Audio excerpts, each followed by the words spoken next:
Students, welcome to Dakshina E-Classroom. Today we are discussing our first chapter. अगर आप कह लो fundamentals वगैरह तो टूल्स थे. अगर प्रॉपर अलजेब्रा की बात करें तो प्रॉपर अलजेब्रा आपका यहाँ से शुरू होता है क्वाड्रेटिक इक्वेशन से, और यहाँ से आपकी मैथमेटिक्स एक्चुअली स्टार्ट होती है जो आपको नंबर देने शुरू करेगी. ठीक है, ये ऑफ कोर्स एक बेस का भी काम करता है. क्वाड्रेटिक हुआ, सीक्वेंस सीरीज हुआ, ये कुछ ऐसे चैप्टर्स हैं जो आपके हर एक चैप्टर में कहीं ना कहीं क्वेश्चन सॉल्व करते करते कहीं ना कहीं क्वाड्रेटिक मिल ही जाता है, कहीं ना कहीं सीक्वेंस सीरीज आपको सॉल्व करनी ही पड़ती है. तो बहुत इंपॉर्टेंट टॉपिक है ये. ठीक है, क्वाड्रेटिक इक्वेशंस आपको बार बार यूज करना पड़ता है. कोई भी चैप्टर है उसका क्वेश्चन अगर आपको सॉल्व करना है तो आपको क्वाड्रेटिक आना चाहिए. अगर क्वाड्रेटिक नहीं आएगा आपको तो कहीं ना कहीं जाकर के आप फंस जाओगे. ठीक है, एक मॉडरेट से लेवल के प्रॉब्लम में भी आप फंस जाओगे. ठीक है, तो सबसे पहले हम यहाँ पे स्टार्ट करते हैं. अगर इसकी बात करूं मैं कि इंपॉर्टेंस की, तो इसके खुद का भी इंपॉर्टेंस है, और ये चूंकि इतनी जगहों पे वाइडली यूज होता है, चाहे आप कैलकुलस की बात करो, कोई भी चैप्टर उठा लो, आपको इसका यूज करना है. आप अगर आपको कोऑर्डिनेट ज्योमेट्री की बात करो, वहां भी आपको इसका मतलब बहुत ज्यादा यूज करना है. तो बहुत इंपॉर्टेंट चैप्टर है एज अ बेस, और खुद इसके जो खुद के टॉपिक्स हैं वहां से रिलेटेड भी आपके सिर्फ क्वाड्रेटिक क्वेश्चन पे बेस्ड भी क्वेश्चन आते रहते हैं. तो स्टार्ट करते हैं हम अपनी डेफिनेशन सबसे पहले तो पॉलिनोमियल्स से. पॉलिनोमियल्स क्या होते हैं? An expression of the form. ठीक है, क्या लिखा हुआ है? A nought x raise to power n. A nought हमारा कोई कांस्टेंट है, ए1 कोई कांस्टेंट है, ए2 कोई कांस्टेंट है, एन भी कोई कांस्टेंट है. आप देखो x की पावर n, x की पावर n माइनस 1, x की पावर n माइनस 2, और लास्ट में हमारे पास क्या है? an. ठीक है, जहां पे ये सारे जो कांस्टेंट मैंने लिखे हैं वो क्या है? वो रियल नंबर्स है. ए नॉट हमने क्या लिखा कि ए नॉट मतलब क्या? x की पावर n का कोफिशिएंट, जिसको अभी तक मैंने बार बार रेफर किया था लीडिंग कोफिशिएंट से. ठीक है, एक्चुअली उसको लीडिंग कोफिशिएंट ही कहते हैं.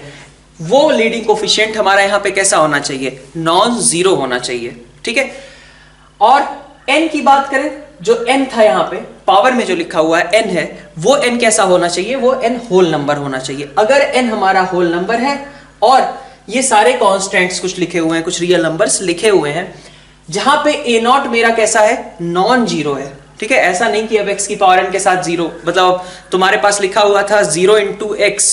ठीक है, तो उसका क्या मतलब? उसके आगे तुम ऐड कर दो 0 into x square, 0 into x cube, या फिर 5x आपके पास एक पॉलिनोमियल लिखा हुआ है, प्लस आप 0 इंटू एक्स स्क्वायर ऐड कर रहे हैं, plus 0 into x cube add कर रहे हैं, तो उसका कोई सेंस नहीं बनता. इसलिए कहा गया है कि जो हमारा ये लीडिंग कोफिशिएंट है वो कैसा रहना चाहिए? Non zero. n कैसा है? हमारा होल नंबर्स है. ठीक है, होल नंबर का मतलब कहां से स्टार्ट होते हैं? होल नंबर जीरो से स्टार्ट होते हैं. ठीक है, तो अगर आप कहें कि fx, अगर मैं एक पॉलिनोमियल की बात करूं ऐसा कुछ, तो ये भी एक पॉलिनोमियल है. क्यों ये पॉलिनोमियल है? क्योंकि ये क्या लिखा हुआ है? ये लिखा हुआ है आपका बेसिकली 5 इंटू एक्स की पावर 0, मतलब 0 डिग्री के एक पॉलिनोमियल को यहां से रिप्रेजेंट किया जा रहा है. ठीक है, तो ये भी सिर्फ 5 भी लिखा गया है तो वो भी 0 डिग्री का एक पॉलिनोमियल है. इसी तरीके से आप बात करो px इज इक्वल टू, अगर मान लीजिए 3x लिखा गया है, 3x प्लस 2, तो ये भी एक पॉलिनोमियल है जिसकी डिग्री क्या है? x की मैक्सिमम पावर जो यहाँ पे प्रेजेंट हो वो कितनी है? 1 के बराबर. फिर आप देखेंगे आगे px is equal to 3x square plus 2x plus 5, ऐसा कुछ. और इसी को अपन क्वाड्रेटिक बोलते हैं. जब ये डिग्री 2 के बराबर होती है तो हम क्या बोलते हैं? इसको क्वाड्रेटिक इक्वेशन बोलते हैं, क्वाड्रेटिक एक्सप्रेशन बोलते हैं इनफैक्ट. ठीक है, तो पॉलिनोमियल्स की ही एक पर्टिकुलर टाइप है जिसको हम बोलते हैं क्वाड्रेटिक. और उसकी कंडीशन क्या है किसी पॉलिनोमियल को क्वाड्रेटिक बोलने की? कि हमारे पास जो मैक्सिमम x की पावर प्रेजेंट हो वो क्या होनी चाहिए? 2 होनी चाहिए. साथ में एक्स स्क्वायर का ऑफ कोर्स कोफिशिएंट कैसा होना चाहिए? नॉन जीरो होना चाहिए. तो अगर हम कहें क्वाड्रेटिक के बारे में, नेक्स्ट हम स्टार्ट करते हैं. ये तो हमने पॉलिनोमियल्स की डेफिनेशंस वगैरह लिखी. अपन अब नेक्स्ट लिखते हैं कि क्वाड्रेटिक एक्सप्रेशन क्या होता है.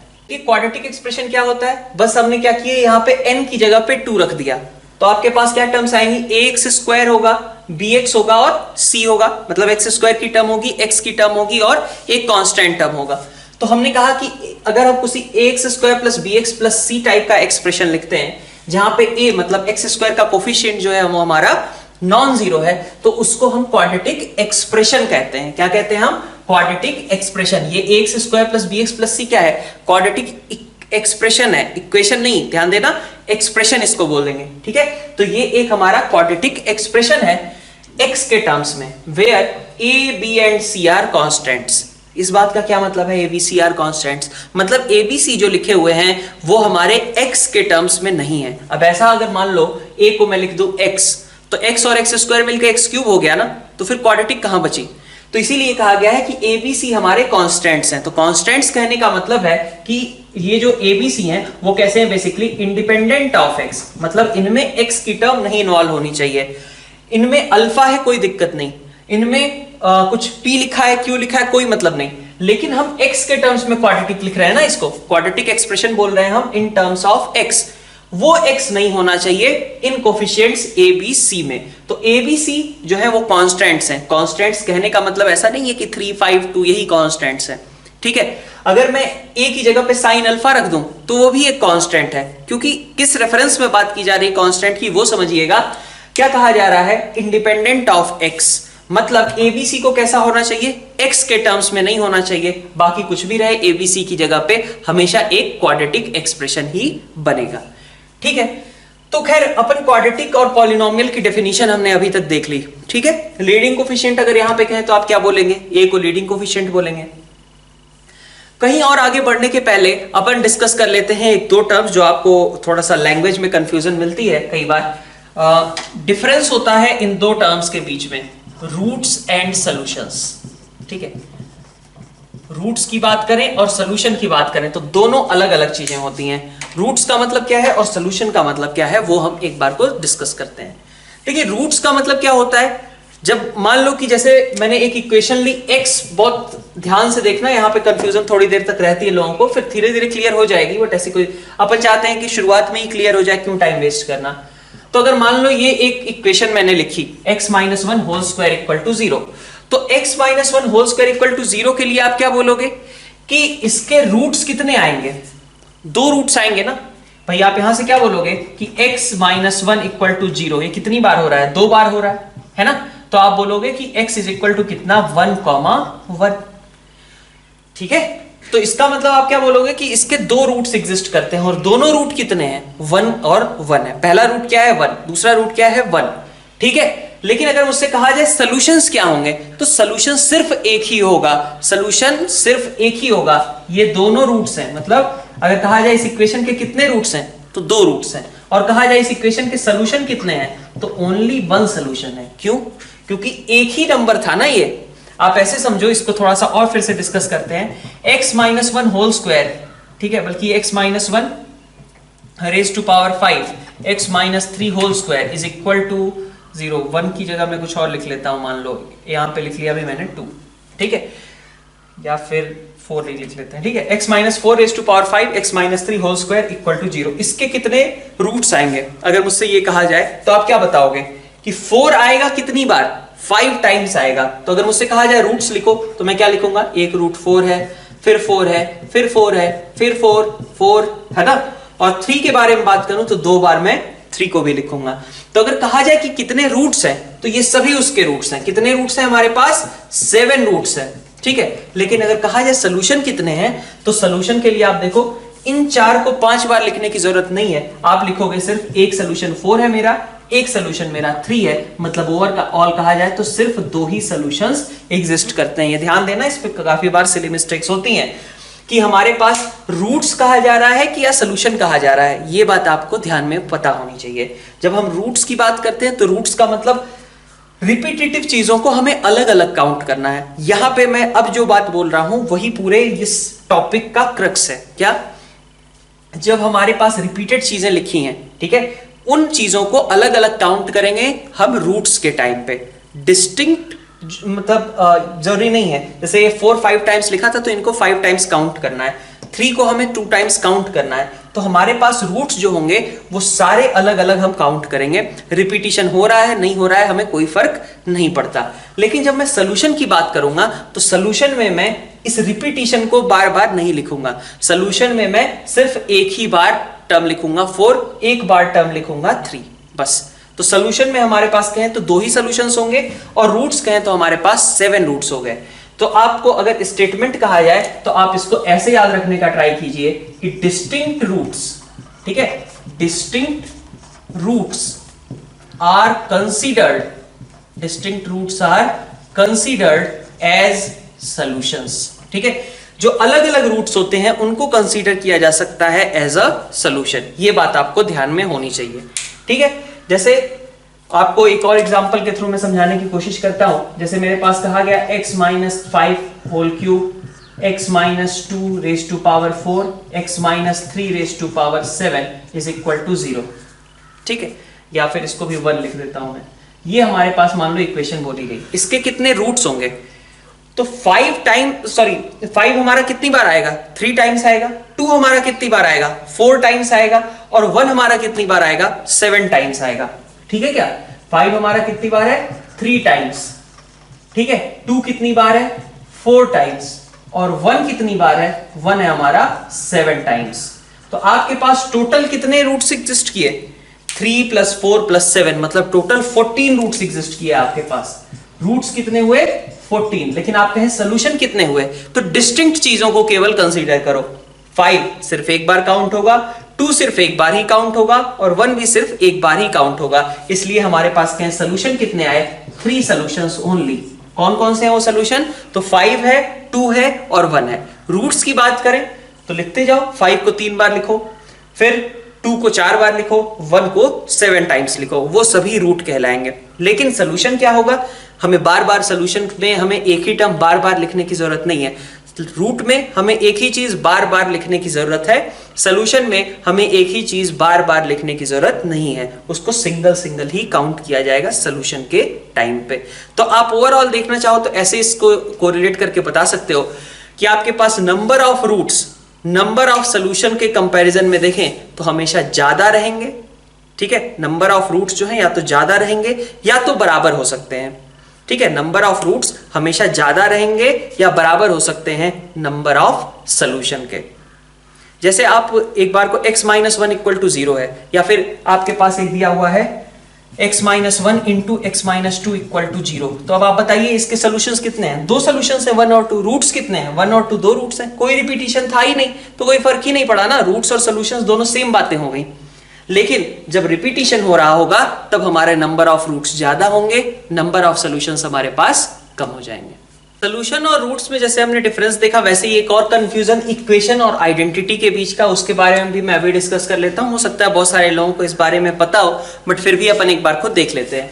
क्या होता है कि जब हमारे पास fx = gx लिखा गया है और कुछ पर्टिकुलर x की ऐसी वैल्यूज हैं जो कि इस कंडीशन को सेटिस्फाई करती हैं। जैसे आप लिखते हो कि भाई 4x² + 2x = 5x - 3, कुछ आपने लिखा। तो अब इसको क्या होगा, यहां पे आप इक्वेशन को सॉल्व करते हो, आप खुद ही बोल रहे हो ना कि ये क्या होगा, एक इक्वेशन होगा, है ना।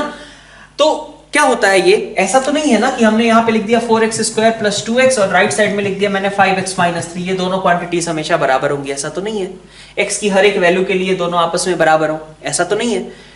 तो फिर ये आइडेंटिटी भी नहीं है।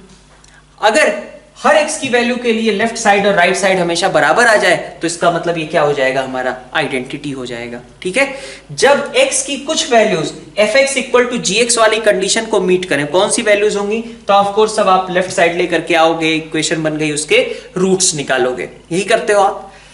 तो इक्वेशन और आइडेंटिटी में क्या डिफरेंस है? अगर लेफ्ट साइड और राइट साइड दोनों थ्रू आउट हर एक x की वैल्यू हमने रखी, लेफ्ट साइड से जो रिजल्ट आ रहा है वही राइट साइड से भी आ रहा है। लेफ्ट साइड और राइट साइड x की हर एक वैल्यू के लिए सेम रिजल्ट दें तो फिर वो आइडेंटिटी है। लेकिन अगर कुछ ही पर्टिकुलर x की वैल्यूज के लिए ये दोनों सेम रिजल्ट दें तो फिर ये इक्वेशन हो जाएगा। इसके अलावा एक और चीज है, अभी जैसे मैंने ये कहा कि fx = gx is satisfied by all values of x, तो ऑल वैल्यूज ऑफ x ही होना चाहिए। जैसे एग्जांपल के तौर पे मैं बता रहा हूं, कहां पे आपको थोड़ा सा नई चीज देखने को मिलेगी। जैसे आप देखो sin² x + cos² x की बात करते हो, ठीक है, तो ये क्या होती है, ये आइडेंटिटी होती है। बिल्कुल ठीक है बात। क्यों? क्योंकि x की कोई भी वैल्यू मैं लेफ्ट साइड में रखूं, x की कोई भी वैल्यू मैं लेफ्ट साइड में रख दूं, रिजल्ट हमेशा मुझे क्या मिलेगा, 1 ही मिलेगा। राइट साइड से मुझे क्या मिलेगा, 1 ही मिलेगा। ये एक आइडेंटिटी है। ठीक है बात। अच्छा, अब आगे बढ़ते हैं। नेक्स्ट में मान लो मैं रखता हूं इस बार sec² x = 1 + tan² x। ये आइडेंटिटी है क्या, sec² x = 1 + tan² x, और दूसरा मैं लिख देता हूं इसी को sec² x - tan² x = 1। अब यहां पे आप फंस जाओगे। sec square x is equal to 1 plus tan square x की जब मैंने बात की तो ये एक आइडेंटिटी है। क्यों है वो मैं बताता हूं। क्योंकि आप x को की जो वैल्यूज इधर रख सकते हो, ठीक है। आप देखो अगर हम बात करें कि वैल्यूज की, तो वैल्यूज तो sec square x is equal to 1 plus tan square x ये रहता ही रहता है, ये तो आपने पढ़ा ही रखा है, ठीक है। लेकिन x की जब मैं वैल्यू यहां पे रखता हूं मैं x equal to pi by two, तो x equal to pi by two पे ये भी अनडिफाइंड है, ये भी कैसा है, अनडिफाइंड है।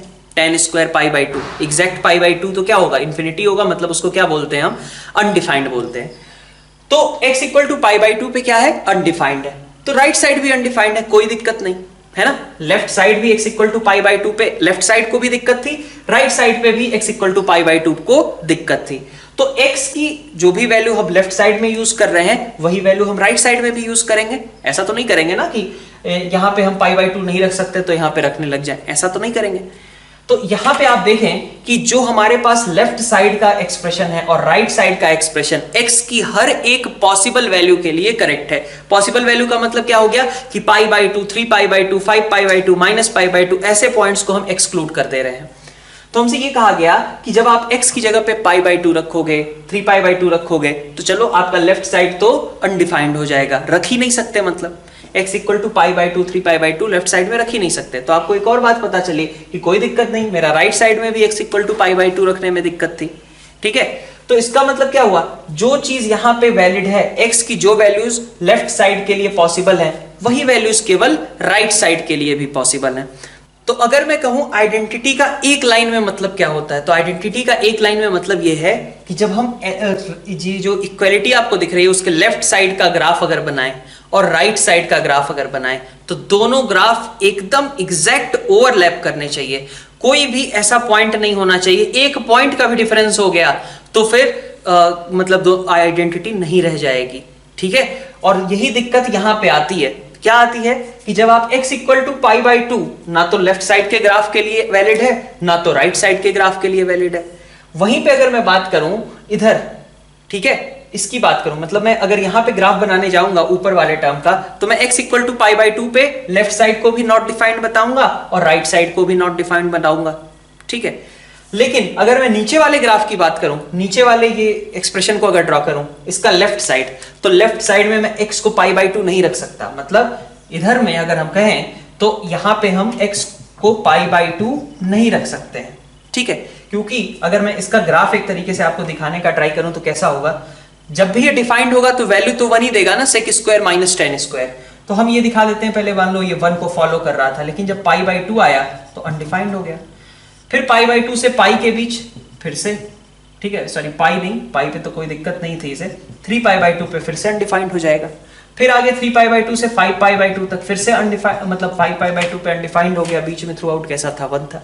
इसी तरीके से इस साइड भी है ना, ये हमारा लेफ्ट साइड का ग्राफ होगा। जब आप राइट साइड मतलब 1 का ग्राफ बनाने जाओगे तो y इक्वल टू 1 का ग्राफ कैसा बनता है, y इक्वल टू 1 तो यही होगा ना, ये थ्रू आउट 1 बनने वाला है।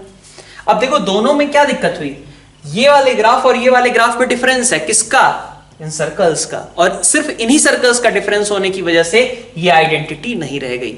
अगर तो अब ओवरऑल हमें याद क्या रखना है, ओवरऑल हमें ये याद रखना है कि किसी चीज को हम आइडेंटिटी कब बोलेंगे, जबकि दोनों का ग्राफ एग्जैक्टली ओवरलैप करे।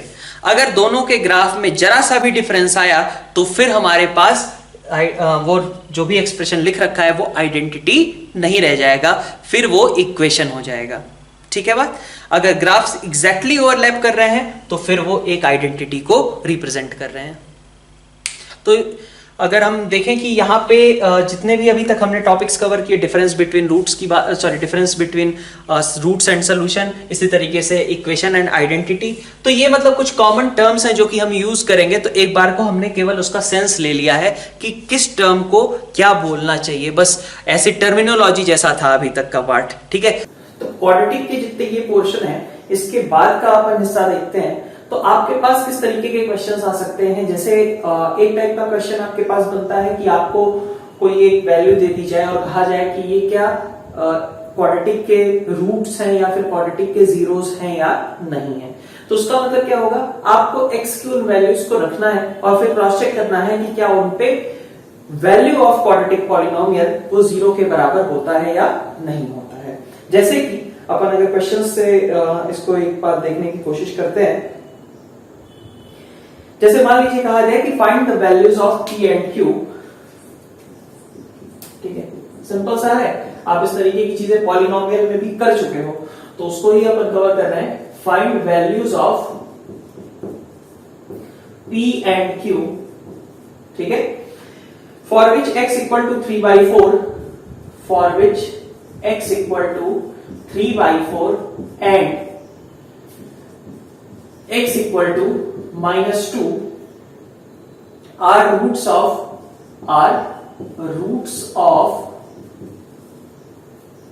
px square plus qx minus 6, are roots of px square plus qx minus 6 equal to 0। ठीक है, तो इसका मतलब क्या होगा? इसका मतलब ये हुआ कि x इक्वल टू 3/4 रखूं तो भी वैल्यू 0 मिलनी चाहिए और -2 रखूं तो भी वैल्यू 0 मिलनी चाहिए। यही मतलब हुआ ना कि अगर इस इक्वेशन के रूट्स 3/4 और -2 हैं तो इसका मतलब होगा चाहे तो हम यहाँ पे 3/4 रखें x की जगह पे तो वैल्यू 0 के बराबर हो और -2 रखें तो भी वैल्यू, मतलब LHS और RHS दोनों सेम आ रहे हो। यही मतलब होगा।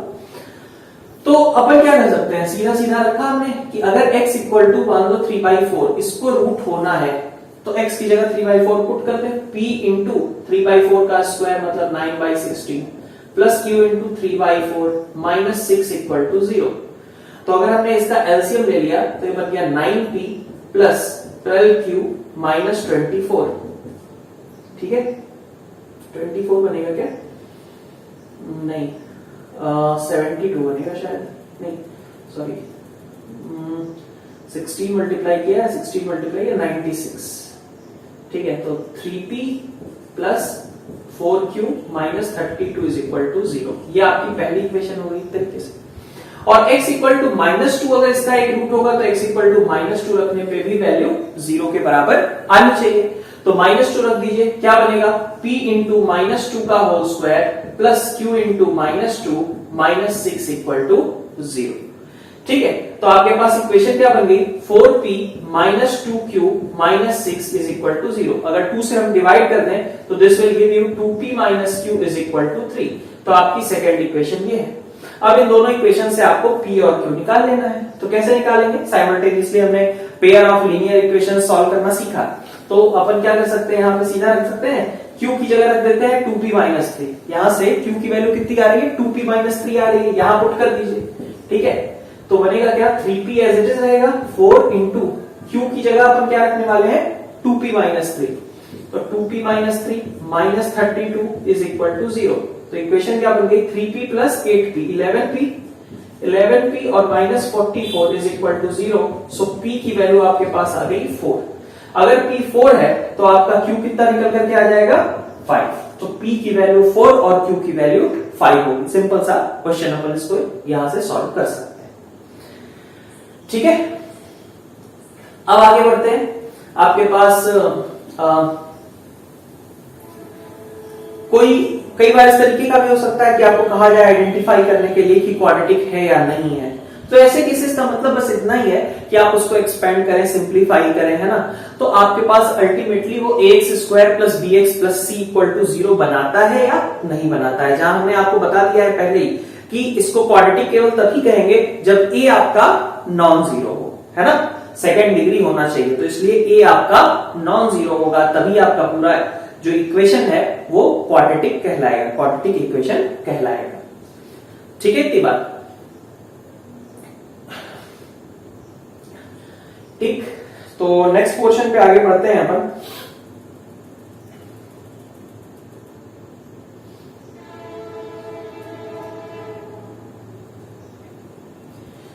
हाँ, तो नेक्स्ट क्वेश्चन हमारा जो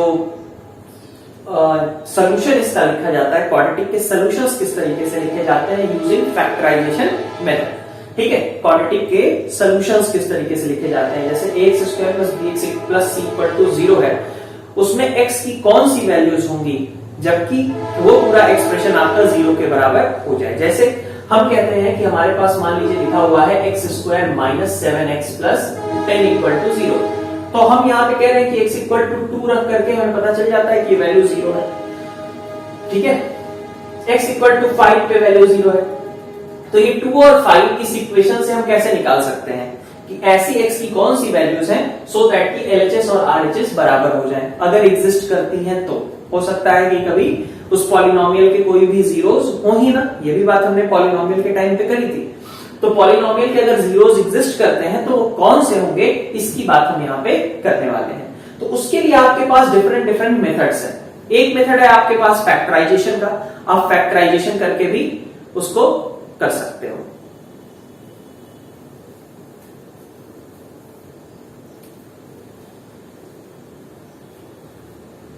फैक्टराइजेशन के बाद आपका नेक्स्ट मेथड एक और आता है जहां पे आप स्क्वायर बनाते हो, परफेक्ट स्क्वायर बनाने की कोशिश करते हो और उसके बाद क्वाड्रेटिक इक्वेशन को सॉल्व करते हो, एक्स की वो वैल्यूज फाइंड आउट करते हो। सॉल्व करने का मतलब क्या है, एक्स की वो वैल्यूज फाइंड आउट करना, ठीक है, रूट्स फाइंड आउट करना, जीरोस फाइंड आउट करना, यही है। और तीसरा एक्चुअली एक और मेथड है जो सीधा फॉर्मूला बेस्ड है, बट वो फॉर्मूला बेस्ड भी बेसिकली जो स्क्वायर वाला मेथड मैंने बताया है, परफेक्ट स्क्वायर क्रिएट करने वाला, उसी का एक्चुअली एक डिफरेंट फॉर्म है जिसको हमने सीधा फॉर्मुलाइज कर दिया है। ठीक है, तो ये तीनों मेथड्स हमें पढ़ने हैं। तो आइए आज के पोर्शन में अपन अभी पढ़ रहे होंगे नेक्स्ट टॉपिक हमारा वो है फैक्टराइजेशन मेथड। तो फैक्टराइजेशन कैसे करते हैं क्वाड्रेटिक का, ये फैक्टराइजेशन भी आप कई बार देख चुके हो। आपने जो पॉलिनोमियल चैप्टर है उसके अंदर भी आपने फैक्टराइजेशन देखा था, वहां पे भी हमने फैक्टराइजेशन की बात करी थी। अब उससे हम किस तरीके से सॉल्यूशंस निकाल सकते हैं उसकी बात कर रहे होंगे, जो कि बहुत ही ऑब्वियस सा होगा, बहुत ही आसान सी चीज होगी। मेन पोर्शन जो है वो वही है कि आपको फैक्टराइज कैसे करना है। तो आपको फैक्टराइज कैसे करना है, देखिए सबसे पहले इस मेथड का यूज। तो आपको ये क्वेश्चन दिया जाता है x square minus 2x plus a square minus b square equal to 0। इसमें कौन सी टर्म ऐसी है जो x से फ्री है, ए स्क्वायर माइनस बी स्क्वायर। भाई जीरो तो राइट साइड में आपके पास इक्वेशन में रह जाता है, यहां पे ए स्क्वायर माइनस बी स्क्वायर आपका 0 के बराबर। ठीक है, तो ए स्क्वायर माइनस बी स्क्वायर अगर आपका 0 है तो मतलब यहां पे कांस्टेंट टर्म है जो कि x से फ्री है। ये एक x की टर्म है और ये तो मतलब एक एक्स स्क्वायर की और एक x की टर्म आपके पास अवेलेबल है। तो आपको क्या करना रहता था फैक्टर करने के लिए। अगर मैं सिंपल से एग्जांपल से पहले शुरू करना चाहूं, मान लो यहां से शुरू करता हूं मैं, है ना, ये मान पहले इसको बाद में करते हैं, पहले इसको देख लीजिए। इसका सोल्यूशन मान लीजिए आपको करना हो तो आप इसका फैक्टराइज करने पे सबसे पहले जाओ। तो फैक्टराइज करने के पहले क्या इंश्योर करें कि राइट साइड में आपके पास 0 बने। तो आपने क्या किया, 5x स्क्वायर और बाकी सारी टर्म्स को एक साइड ही लेते आए, आपके पास ये कुछ इस तरीके की इक्वेशन बन गई, है ना। अब इसको फैक्टर कैसे करेंगे, इसके फैक्टर्स कैसे करेंगे, तो हमने क्या बताया था कि आपके पास ये जो कांस्टेंट टर्म होती है इसको हम एक्स स्क्वायर के कोफिशिएंट से मल्टीप्लाई करें। तो मल्टीप्लाई कर दिया, 12 इंटू 5 कितना हो गया 60, है ना। अब 60 के दो ऐसे फैक्टर्स करें जिनका चाहे तो सम या फिर डिफरेंस 16 के बराबर आता। तो 60 के दो ऐसे फैक्टर्स जिनका सम या डिफरेंस 16 हो, कौन हो सकते हैं, 10 और 6, क्योंकि उनका सम 16 है, मल्टीप्लीकेशन 60 है। तो नेक्स्ट स्टेप क्या करते हैं, हम इस वाली टर्म को उन दो फैक्टर्स के फॉर्म में ब्रेक कर लेते हैं। तो 12 इंटू 5 किया 60 आया, 60 के दो ऐसे फैक्टर्स किए जिनका सम या डिफरेंस 16 आया, तो पता चला 10 और 6। तो इस 16 को हमने 10 और 6 के फॉर्म में एक्सप्रेस कर लेना है। क्या बनेगा, 5x square plus 10x plus 6x plus 12 is equal to 0। First दो टर्म्स में आपका 5x कॉमन है, बचा आपके पास x प्लस 2, और लास्ट की दो टर्म्स में फिर से 6 कॉमन है, x plus 2 is equal to 0। तो आपके पास फैक्टर क्या बने, x प्लस 2 को अगर मैं कॉमन निकाल लूं तो एक फैक्टर आपका x प्लस 2, एक फैक्टर आपका 5x प्लस 6 इक्वल टू 0। ठीक है, अब देखिए ये चीज आपकी ऐसे लेफ्ट, ये जो लिखा हुआ था वो आपका ऐसा रिड्यूस हो गया। अब इन दोनों के प्रोडक्ट को 0 होना है ना। तो कब 0 हो पाएंगे, चाहे ये 0 हो जाए चाहे ये 0 हो जाए। तो ऑब्वियस सी बात है आपका या तो x प्लस 2 0 होगा या फिर आपका 5x प्लस 6 0 के बराबर आएगा। तो इसका मतलब x की वैल्यू, अगर ये 0 होता है तो x माइनस 2 और ये 0 होता है तो x माइनस 6/5। तो आपके पास x की ये दो वैल्यूज आपके निकल करके आई, जबकि ये टर्म आपका 0 के बराबर हो जाएगा। ठीक है, बिल्कुल सिंपल सा। अब आप इस क्वेश्चन पे जाइए, प्रोसेस सेम है लेकिन यहां पे ए बी के टर्म्स में है। तो यहां पे हम देखेंगे कि आपका कांस्टेंट टर्म ये है a square minus b square, इधर एक्स स्क्वायर का कोफिशिएंट 1 है, तो दोनों का मल्टीप्लिकेशन कितना हुआ a square minus b square. जैसे यहां 12 इंटू 5 60 था, वैसे यहां क्या आया a square minus b square into 1। ठीक है, अब a square minus b square के दो ऐसे फैक्टर्स करने हैं जिनका सम या डिफरेंस 2a के बराबर हो। कौन होंगे ये? तो a square minus b square के फैक्टर सबसे पहले क्या ध्यान में आते हैं? a माइनस बी और a प्लस बी, जिनका सम ऑब्वियसली क्या होता है? 2a होता है, यही है। तो हम 2a को ऐसे लिख दें a प्लस बी एक्स, और एक हमने लिख दिया a माइनस बी एक्स, और plus a square minus b square आपका एज इट इज है। भाई समझ रहे हो बात? यहां पे 60 था, 60 से हमने 60 के दो ऐसे फैक्टर्स किए जिससे 16 बन सके, तो 10 और 6। तो वैसे ही 2a को हमने लिख दिया a प्लस बी और प्लस a माइनस बी। तो अब फिर से इन दो टर्म्स को अगर एक साथ करूं तो x आपका कॉमन है, x minus a plus b. ठीक है, और फिर माइनस अंदर जाएगा, ये वाली टर्म और ये वाली टर्म में से a माइनस बी कॉमन निकल गया, बचेगा x minus a plus b is equal to 0। तो इस ब्रैकेट को अगर मैं बाहर निकाल लेता हूं तो x minus a plus b आपका इधर है, और बाकी बच रहा है x minus a minus b is equal to 0। ठीक है, अब फिर इसी तरीके से चाहे तो ये 0 हो जाए, चाहे तो ये 0 हो जाए। ये 0 हुआ तो x equal to a plus b, और ये 0 हुआ तो x equal to a minus b. ये आपके आंसर्स हो जाएंगे। नेक्स्ट इस क्वेश्चन पे आते हैं। यहां पे देखिए, अब यहां पे फिर से आपको फैक्टराइज करना है वैसे ही। तो 9 और 25 को मल्टीप्लाई करेंगे, 225 के दो ऐसे फैक्टर्स जिनसे 30 बन जाए। तो 25x स्क्वायर माइनस 30 की जगह हमने लिख दिया 15x प्लस 15x, है ना, और प्लस 9 इज इक्वल टू 0। तो 25x स्क्वायर माइनस 15 एक साथ, और बाकी का माइनस 15 प्लस 9 एक साथ। इन दोनों में से और इन दोनों में से कॉमन निकालना शुरू करें। यहां पे आपको 5x कॉमन दिख रहा है, बच रहा है 5x माइनस 3, और यहां पे आपको 3 कॉमन दिख रहा है, बच रहा है 5x minus 3 is equal to 0। 5x minus 3 आपने बाहर निकाल लिया, तो आपके पास बचता है 5x यहां पे माइनस 3 इज इक्वल टू 0। तो चाहे ये 0 हो जाए, चाहे ये, दोनों एक ही वैल्यू पे होंगे। x equal to 3/5 is the only value where this term becomes 0। ठीक है, next question 64x square minus 625 equal to 0। अब इसके फैक्टर्स आप क्या करोगे? तो सीधा सीधा इसका फैक्टर तो आपको a square minus b square से ही मिल जाएगा। भाई ये 8x का होल स्क्वायर है और ये आपका 25 का स्क्वायर है, तो आपका एक फैक्टर बन गया 8x प्लस 25 और एक फैक्टर बन गया 8x minus 25 is equal to 0। ये 0 कब होगा ब्रैकेट? जब x इक्वल टू माइनस 25/8 रहे, और ये 0 कब होगा? जब x इक्वल टू प्लस 25/8 रहे। तो इस तरीके से आप फैक्टराइज करके आंसर्स निकाल सकते हो। एक दो क्वेश्चंस और देख लेते हैं। ठीक है, सारे मेथड्स आज हम क्या कर रहे हैं? फैक्टराइजेशन मेथड ही पढ़ रहे हैं इसको सॉल्व करने का। अब नेक्स्ट क्वेश्चन आपका ये है, ठीक है, इसको आप खुद से ट्राई कीजिए सॉल्व करने का। तो पहले तो आपको दिखेगा भाई ये क्वाड्रेटिक कहां है, लेकिन अगर आप एलसीएम वगैरह लेके सिंप्लीफाई करने जाओ तो आपके पास एलसीएम कितना आएगा? x minus 3 into 2x plus 3, यही आएगा। तो आपके पास यहां बनेगा 2x तो पहले से है, 2x प्लस 3 और ऊपर आ जाएगा। 2x प्लस 3 ने इसको काट दिया, बाकी बचा आपका x माइनस 3, और इसने पूरा इसको साफ कर दिया, तो बाकी बचेगा आपका 3x plus 9 is equal to 0।